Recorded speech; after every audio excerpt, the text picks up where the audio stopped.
তাহলে আমি করব, তাহলে কেন এমপি হলেই করব, এমপি না হলেও তো করতে পারে, কিন্তু এমপি না হলে করতে পারবো না।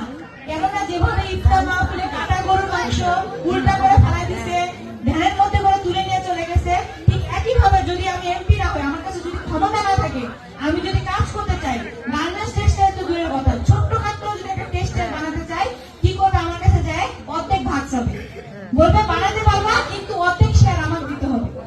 আমি যদি ব্যক্তি মালিকানায় বানাইতেই যাই, আমার যদি 2-4-5টা নেতা খেতে যদি অর্ধেক অর্ধেক করে শেয়ার দিতে হয়, আপনি দেখি গাছ দিতে পারবো? আমি কি বানাতে পারবো? সেই জায়গা থেকেই বলতেছি, একটা প্ল্যাটফর্মে না গেলে, ক্ষমতাটা নিজের হাতে